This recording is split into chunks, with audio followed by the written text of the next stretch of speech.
Good evening, this is Brass Tacks. I'm Zaka Jacob. Israel in an airstrike killed one of the world's most dreaded terrorists, the leader of the Hezbollah group, Hassan Nasrallah.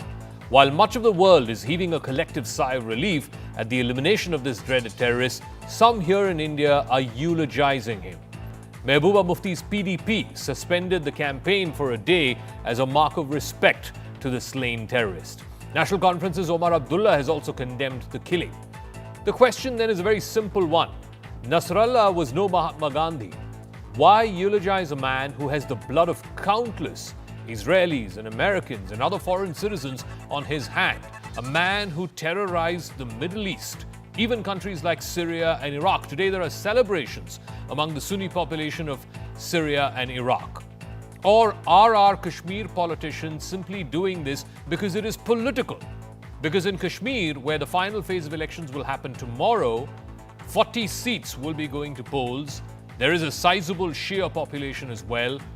The mainstream Kashmir parties, the likes of Mehbooba Mufti and Omar Abdullah and their parties, they want to portray this kind of a sympathy in the hope of garnering some Shia votes, in the hope that sympathy for a dreaded terrorist like Hassan Nasrallah might influence some Shia voters in Kashmir, thousands of miles away from whatever happened in Beirut, to actually vote for these mainstream Kashmir parties. Is that why they are shedding these tears? First, the story.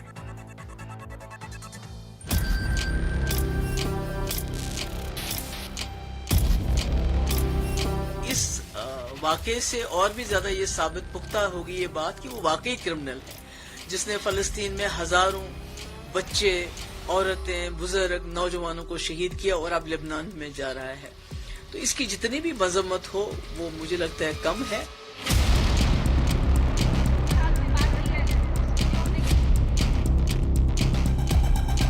महबूबा जी ने अपने सारे engagements cancel किए। मैं यहाँ इसलिए आई क्योंकि लोग मेरा वेट कर रहे थे, बट हार्ट्स ऑफ हैवी, हमारे दिल में बहुत दर्द है। आप जानते हैं नसरुल्लाह साहब ने जहाँ भी आज़ाब शिकस्त जुल्म हो रहा था, खासतौर से गाजा में, उनने उन लोगों के लिए लड़ा जो उनके थे भी नहीं। He wasn't even from there. So our hearts are heavy and people here should have the right to protest. अगर वो प्रोटेस्ट कर रहे हैं, आपको क्या प्रॉब्लम है? This assassination, this killing or this sacrifice of Hassan Nasrallah symbolizes that resistance. So in solidarity with the people of Palestine and with the people of Lebanon. जब हमारे हिंदू का ऊपर आक्रमण होते हैं, कभी महबूबा मुफ्ती अपना कार्यक्रम को कैंसिल किया था क्या? ये लोग हिंदू विरोधी है और कुछ नहीं है, उनका डीएनए ही हिंदू विरोधी है।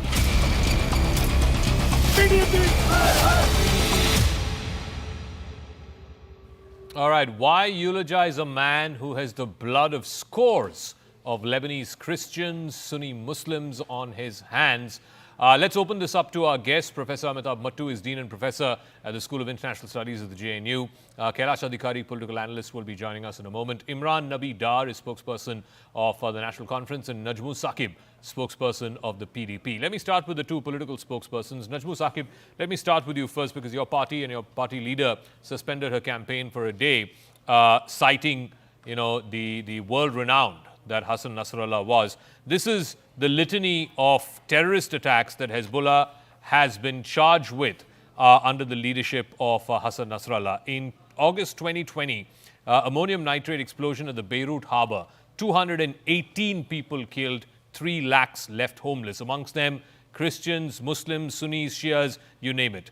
In 2008, Hezbollah's opponents in Lebanon attacked by gunmen, more than 50 people dead. In 2005, and the United Nations no less, investigated into this and found Hezbollah complicit in the assassination of former Prime Minister of Lebanon, Rafiq Hariri. My point is, for a person like this and for an organization like this, is it worth your leader's time and effort to be suspending her campaign for a day as though he is some kind of a martyr, as though he's some kind of a Mahatma Gandhi? Zaka, I think what you've done is you've labeled Hassan Nasrallah as a terrorist. I would urge you to check with Government of India and Ministry of External Affairs that have they branded Hassan Nasrallah or his organization as a terrorist organization or a terrorist. Number one. Number second point.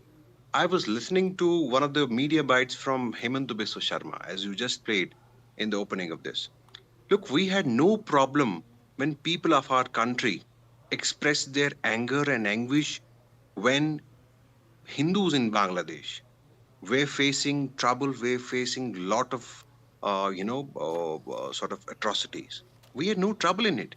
Why does Hemant Biswa Sharma have a problem when we express solidarity with the people of Palestine? And we are duty bound. Look, India is a country which was a conscience keeper as the founding member of the non-aligned movement. And we are duty bound. We have time and again expressed our solidarity with the people of Palestine. All we are saying right now is that if Prime Minister finds time to address the issue of Ukraine and sort of pacify both the countries, why is the government of India not taking a serious stand when a madman who's butchering the people of Palestine, decimating schools, hospitals, and not just Palestine, he's going across, breaching the sovereignty of Lebanon, attacking Syria, attacking Yemen, attacking Iraq. Whole entire Gulf is on fire, and it has ramifications for us. Remember, I expert on this. He will better enlighten that when Iran revolution happened, Afghan problem started, it engulfed all of us. It directly concerns us. As far as our party president Mehbooba Mufti and protests in Kashmir, look, these were not just protests. These were acts of solidarity with the people of Palestine. The helplessness that we see, that we, on every day on TV and social media, we see people. Once again, Najmul Saqib, I want to sort of clarify this for our viewers who may get confused. The sequence of events was that on Friday night or Friday evening, there was speculation about the death of Hassan Nasrallah. On Saturday morning, both the Americans and the Israelis confirmed that in that airstrike that happened on Friday, it was Hassan Nasrallah and the bunker headquarters of the Hezbollah that was targeted. There were 80 cluster bombs that were dumped on that, and then Nasrallah was one of the people who died. That was confirmed on Saturday, and your leader suspended her campaign. Nobody would have had a problem had she suspended her campaign for the 40,000 people who died in Gaza, the women and children included there. But that's not why she suspended her campaign. She suspended her campaign for a man, and since you brought this up, in 1997, the United States, Israel, and some NATO allies designated Hezbollah as a foreign terrorist organization and Hassan Nasrallah as a specially designated global terrorist, since you brought this up. So it is for this man that your leader suspended her campaign. Zaka, we're living in India. Last I checked, we're not a member of NATO, nor are we United States of America. Our country has not labeled Hezbollah or Hassan Nasrallah as a terrorist or as a terrorist organization. So let's talk in the framework of our country. We have nothing to do with NATO. Their wars are their own. They can fight their wars wherever they want. One. Number two, so look, the protests in Kashmir were not just protests. They were solidarity with the people of Palestine and those who are standing up for the people of Palestine. Because we cannot be innocent bystanders when innocent people are being butchered. And I expect our countries to stand up, as we have rightly done in the case of Ukraine. But why are not in the case of in the case of Palestine? Number one. Number second, I have a couple of points. Look, Professor Mattu is here. He is from the Kashmiri Pandit community. They have faced displacement. They have faced, their members of that particular community were killed, maimed. They had to leave their own homeland. And I am one of those votaries who advocates for the return of Kashmiri Pandits, honorable return of Kashmiri Pandits. If I speak for the return of Kashmiri Pandits in Jammu and Kashmir, why don't we as a country speak for the return of Palestinians who are displaced across Middle East in their homeland? Okay. When they were So let me before I go to Professor Mattu, I also want to get an Imran Nabi Dar of the National Conference. The problem in this balancing act that the mainstream Kashmir parties, and when I say mainstream, I mean the PDP and the National Conference, because Omar Abdullah has also come out and condemned the killing of Hassan Nasrallah, is how do you, on the one hand, reconcile the fact that here is a person who's accused of killing tens of hundreds, if not thousands, of innocent civilians. And not just Israelis, by the way. It's not just the Jews that he killed. He killed Christians in Lebanon. He's killed Sunnis in Iraq and in Syria. Today, there are large sections in Syria and Iraq who are celebrating the death of Hassan Nasrallah. And like I said before, no less than the United Nations sent a special investigation team, and their findings implicated Hezbollah as well as its then leader Hassan Nasrallah in the killing of the then Prime Minister of Lebanon, Rafiq Hariri. This is the man that you're eulogizing, Imran Nabida. This is the man that Umar Abdullah said should not have been killed in an Israeli airstrike. How do you reconcile this? I don't understand why you are profiling communities, why you are profiling sects here, why you are saying that he has killed Sunni Muslims. What are you trying to infer? That he's killed people. What is the no, message? I'm trying to say. What I'm trying to say is. One second. There is this familiar. There is this. No. Since you asked me, you have to give me a right to respond. Mr. Dar. 1 second, please. Since you asked, the reason I underlined that was because there is this familiar argument, this familiar trope that is set out. Oh, Nasrallah was. No. 1 second. Nasrallah was only attacking the Jewish state and the Jewish state which is attacking Muslims disproportionately and so on. That is not the case. As many Muslims have suffered at the hands of Nasrallah as have perhaps Jews. That's the point I'm underlining. Go ahead now. Just a second. Can I borrow your time? No, Mr. Dar's time, yeah. What you are saying, this is a perfect textbook that we normally find in WhatsApp universities of our country. Are you saying he did not kill Christians in Lebanon? He did not kill Muslims in Syria and in Iraq? Are you saying those are factually incorrect? I am no one to judge. Moment of your time. What no, I'm Mr. Dar. That I have a problem with your profiling. I do not accept. I think this is very unfair when you profile sects. When you say that this is a Shia sect, this is a Sunni sect. Are you saying that such things did not happen? Are you saying these are factually incorrect? No. Are you saying that Syrians and Iraqis were not killed by Hezbollah? What you are trying to say is you are trying to play to the galleries of all those people, the RSS mindset. As opposed to Miss Mufti and Mr. Abdullah, who are not playing to the galleries. No, we are not playing to the galleries. Then what are you doing? 46,000 civilians have been butchered in Palestine. Israeli Prime Minister is responsible for killing of 46,000 civilians in Palestine. So the campaign for Jammu and Kashmir elections has been on. No, 1 second, hear me out. Campaign for the Jammu and Kashmir elections has been on since middle of August. How many days have you suspended your campaign for the 46,000 people who died in Palestine? Please tell me. Mr. Dar, how many days have you, the National Conference, suspended your campaign for the death of innocents in Gaza? Tell me one day. Tell me one day, one period of 24 hours where you have suspended your campaign. Listen to me. No, I'm asking you a question. Answer the question. Have you suspended your campaign in Kashmir for the killing of civilians in Gaza? Have you? Zaka, can you give me a moment? No, 1 second, Najmu. I've got two other questions. We never suspended. We didn't suspend our campaign. Yes. As far as National Conference is concerned. Yes. Umar Saab went the next day and he addressed all the rallies. Let me clear you, we never suspended any of our political rallies. Umar Saab went next day in Baramulla. He went to Karna. He went to other one more place. So that is exactly what I'm saying. That if you did not find reason enough to suspend your campaign for the 46,000 people, as you said, who died in Gaza, then for one man, one globally designated terrorist, is worth enough for you to suspend your campaign. What Israel is you should be ashamed of that.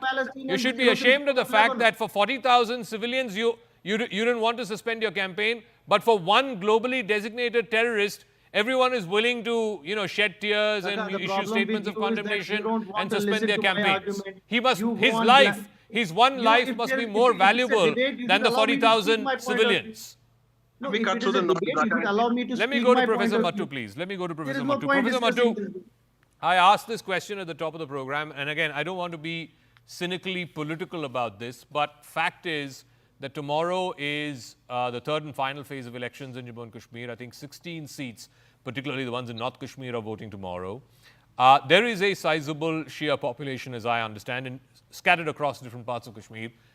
Is the reason why Mehbooba Mufti is shedding these tears, suspending her campaign, or Omar Abdullah is condemning the killing of Hassan Nasrallah, thousands of miles away in Beirut. Is that with an eye on the Shia vote? Because I don't understand why in the middle of the heat and dust of an election campaign, the death of a man 2,000 miles away is going to impact the life of an ordinary Kashmiri, or is going to change the course of an election where I would assume that local issues and local concerns and bread and butter issues and livelihood issues are the ones that should matter most, not somebody sitting 2,000 miles away. Zaka, I think you need to put this in a global and a historical context. There's not a place in the world today, no university campus in the world today, which has insulated itself from what is happening in Gaza, in Palestine, in Israel, and indeed the whole of the Middle East or West Asia. And there is a Manichaean divide. Campuses across the world, in New York, in Columbia, all over the world, there is a divide between those who empathize with the great civilian tragedy that has happened in Gaza, those who obviously are great supporters of Israel, and some of those who are great supporters of Benjamin Netanyahu. Much that we would like elections to be carried out on the basis of local elections, that's never the case. In the Jammu and Kashmir that I know, and in the Jammu and Kashmir that I grew up, Palestine has always been a deeply emotive issue. I was born in the 60s, and whether it was the Yom Kippur War or incidents after that, they evoked a deep sense of outrage within the population, irrespective of the Shia-Sunni divide. And that's a fact. Now, I think what Mehbooba Mufti or Omar Abdullah or Sajjad Lone or any of the parties is responding to a sentiment. To imagine that they're actually creating this sentiment would be to belittle the widespread sense of outrage. Now, whether that's justified is probably for historians, analysts to decide whether people should react in the manner in which they do to the killing of Said Hassan Nasrallah or not is a different issue. The fact is there is a great, huge popular empathy and a deep sense of outrage at his killing. Now, as I said, the reason why they have stopped this campaign, in an ideal world, no campaign should be stopped, is because they think that this will only alienate and disconnect them from the popular sentiment. They're politicians, they're political leaders, they're fighting elections. How can they separate themselves from what people on the street are thinking of? Okay. What you need to find out is why this is happening. And secondly, remember, the Palestinian issue is one issue on which India, traditionally speaking, of course, has supported the Palestinian cause, but even today walks a difficult tightrope. Yeah. Its relations with Iran, its relations with many of the actors within the Middle East are at a fine point where its close relations with Israel could easily tilt the balance in favor of Israel and disconnect it from vital interests in the Middle East, including the fact that there is a huge Indian diaspora living there. So that's why you haven't had an instant reaction. That's why, despite the fact that the External Affairs Minister, Dr. Jaishankar, is in New York in the UN General Assembly, there hasn't been a knee-jerk reaction, and India is trying to find that balance. For a long time, the balance was in favor of the Palestinian cause, that we did not normalize relations with Israel until the 90s, and I think that was a wrong step as well. But now that you have normalized relations, I think there is a certain sense of belief, as one of the speakers pointed out, that India, while it safeguards its realpolitik, its national interest driven by the bilateral coalition or coalescing of interests with Israel, it must not abandon the moral part of that dimension. Professor, just give me a moment. I'm sorry I'm interrupting, but we're getting pieces of a breaking news, which is a phone conversation between Prime Minister Modi and Israeli Prime Minister Benjamin Netanyahu. This is the first conversation that they've had since the killing of Hassan Nasrallah on Friday, the leader of Hezbollah. Prime Minister Modi has underlined the need to prevent any kind of wider regional escalation. That, of course, is the worry of all countries, both within the region and beyond, whether it's the United States, whether it's India. No one wants a wider regional war. The Prime Minister has also said that there is simply no place for terrorism in any civilized society. At the same time, he's also expressed concern about the safe release of the remaining hostages who are in the custody of Hamas. There are about 100 plus Israeli hostages who are still in Hamas custody. Prime Minister Modi underlining that terror has no place in a civilized society, and at the same time, it is crucial to ensure that there is no regional wider war or any kind of escalation, and that India is for the early restoration of peace. How may that restoration happen? What is the off-ramp here? Will Israel climb down? Will Hezbollah not be able to retaliate in the manner in which people expect them to, now that their leadership, it's not just Nasrallah, a large number of their top leadership have been eliminated in the last 2 weeks or so. So clearly, there are a lot of unanswered questions here. And let me go back to Kailash Adhikari. One line. Yeah, sorry. Sorry, Yes. Zaka, I just wanted to say this, that I think Prime Minister Modi, who shares an extremely close personal relationship with Benjamin Netanyahu, in his statement has clearly underlined the dilemmas that Indian policy is facing. That while you have this close relationship, you recognize that at this time, this action against the Hezbollah could potentially destabilize not just Lebanon, but the fragile stability that exists outside the Gaza Strip. And if that is destroyed, this is a global crisis in the making. So India has, in fact, even during the last few months, if you remember it, Prime Minister Modi said just before the elections that during Ramadan, he had sent NSA Doval to try and impress upon Netanyahu to have a Ramadan ceasefire, to be able to assist the huge humanitarian tragedy taking place in Gaza. What I'm saying is, I think on this issue particularly, Zaka, you as someone who understands international relations, but everyone else must take a much more nuanced view rather than react in terms of black and white terms, in terms of react or furthering or aggravating the sense of Manichaean policies that we are witnessing all over the Middle East. So let me ask Kailash Adhikari as well. So, you know, the tensions in the region ratcheted up with the 7th October terrorist strikes by Hamas. It was widespread. It targeted Israeli civilians. 1,200 Israeli civilians were killed just in that 24-hour period, after which, of course, Israel started the bombing campaign in Gaza, in which more than 40,000 Palestinians, a large number of them, women and children, have died. But the reason why there seems to be some sense of, I don't want to say anger, but certainly concern by the statements made by mainstream Kashmiri politicians at the death of a globally designated terrorist. And way back in 1997, the United States declared him a globally designated terrorist, and the organization was called a foreign terrorist organization, is that it disregards the loss of civilian lives, whether it is Israeli lives or whether it is Palestinian lives, because at the end of the day, and I keep stressing this over and over again, it's not like Nasrallah was just targeting the Israelis. Hassan Nasrallah was responsible for the death of scores of Syrians, scores of Iraqis, and his own countrymen and women in Lebanon. Kailash. Absolutely. You know, Zaka, as Honorable Prime Minister also tweeted this time, and also when it was the Russia-Ukraine war, when that particular war started, and that is which was like the epicenter of global crisis. And unfortunately, it has been carrying on with the Hamas provoking Israel, then Israel, Gaza, and currently what we are seeing. India has always maintained a stand that there is no place of terrorism in this world, and terror has no place. Any such kind of activity should see a de-escalation, and India and Honorable Prime Minister has always maintained that stand.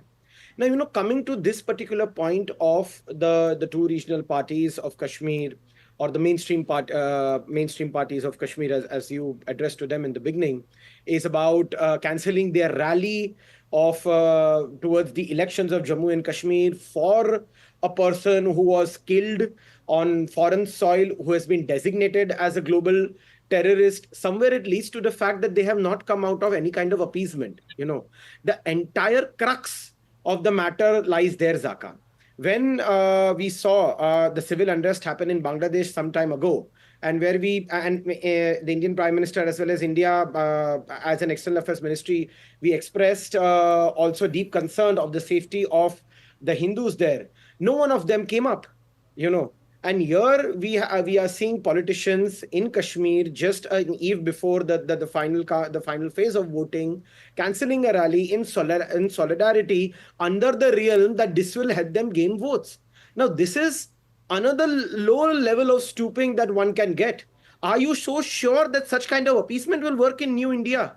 And this is time and again that they are doing without understanding the fact that there is no place of appeasement here. We are talking about a global situation, and in order to just coax their vote bank, they are crossing a fine line in which they don't understand that they can also step to the other side of being an anti-national. Najmul Saqib, again, the 2 points. One that Kailash made about how come Mehbooba Mufti, your leader, or even Omar Abdullah did not tweet or condemn the killings of Hindus in Bangladesh as recently as a few weeks ago when Sheikh Hasina was ousted from power. By the most conservative estimates, over 1,000 Hindus have died in that 4 or 5 week period since.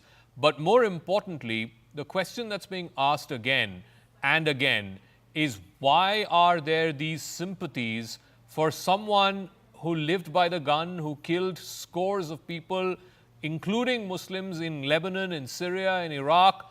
What is this solidarity that you're showing with someone who, like I said, he was not waving the white flag at the world. He was not some global statesman. He was not a Mahatma Gandhi. Zaka, I would urge you and every analyst here or on the panel, as well as my fellow colleagues, for political gains, please don't wreck the foreign relations. Look where we are with Bangladesh today, where we are with Sri Lanka today. If you keep on throwing these countries under the bus, you will have foreign policy repercussions. Having said that, look, Hezbollah is a byproduct of a civil war. Lebanon was under occupation. There were Phalangists, Christians who were there was a Christian. Then there was a Sunni militia. Then there was a Shia militia. There was a civil war ongoing in Lebanon, and Hezbollah is a byproduct of that. So everyone killed everyone. It's not like that. Christians didn't get Muslims. Christians didn't get Sunnis and Shias. Everyone. There was a civil war ongoing there. For God's sake, everything doesn't happen in a vacuum. Things happen because of certain reason. Number one. Number second point, you talked about hostages. Look, why, for God's sake, for years and years altogether, we haven't spoken about Palestinians being deprived of their lands, their settlements that Israel is building there. Their daughters, wives are being raped. There are thousands and thousands of years without any recourse to court of law. And when every single institution in the world has recommended a two-state solution for the people of Palestine, why are Palestinians living in an open-air jail? Why are they being deprived of their political rights? Why is everything? So all we are saying, as far as Bangladesh is concerned, look, Government of India spoke for them, and we are happy Government of India spoke for them. All we want is that Government of India should be more vocal, because under pressure, under American pressure, we spoke about Ukraine. But why not speak about the issues in Palestine? No, but just now, Najmul Saqib, just in the course of the last few minutes, I just broke that story for our viewers, and I'm sure you heard me as well, that the Prime Minister spoke to his Israeli counterpart, and he has said the priority is restoration of peace as quickly as possible. And he's also underlined that, which is a concern for everybody concerned, that we don't want any wider escalation, regional conflict. And I'm happy. I think Government of India should walk the talk and ban all the artillery shells that we are supplying to Israel, all the weaponry that we're supplying to Israel. I think we should stop it, because there's a madman out there. who wants to engulf the entire region in the flames of war. No. Look, That story we that are you're a country referring of to a billion has plus no plus official. population. Zaka, give me a moment. No. Hear me That out. story about weapons going to Israel, India made weapons Zaka, going to give me a Israel moment. is not Give me a based moment. is not based in I fact. think That's give me a been moment. denied by the government. Give me a moment. Hear me Okay. out, and then you can rebut whatever you want. So my point is, we are a billion plus country. We are a country aspiring for global power. We have a conscience, a country which has been the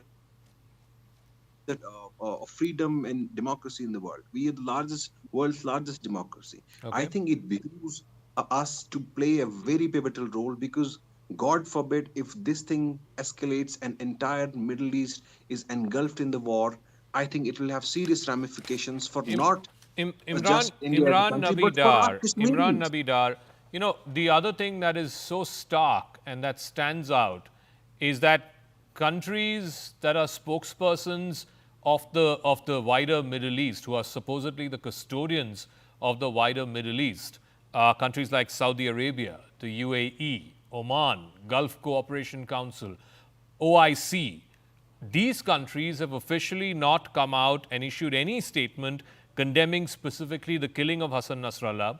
Neither have they declared any public holiday in response to his death.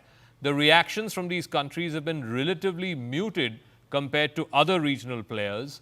And most importantly, yes, they have come out and condemned the Israeli airstrikes and Israeli targeting of civilians in Lebanon, but neither the statement from Saudi Arabia nor the statement from UAE specifically condemns the death or the killing of Hassan Nasrallah. If Saudi Arabia, UAE, and these so-called custodians of the Gulf region don't have anything to say about the death of this dreaded terrorist, then why should people like Mr. Omar Abdullah and Ms. Mufti eulogize this man? See, first of all, we don't derive our sanctity, we don't derive our actions from these Arab countries. I mean, they have their own policies. We believe that if we find there is something wrong is happening anywhere, we will protest about it. We will talk about it, and we will express our concern about it. I mean, that doesn't mean that we agree to what Lebanon or whatever Hezbollah has been doing. But what we have been clear about is that we want government of India to put pressure on US, on the entire NATO, on European countries to stop Israel from bombarding these countries.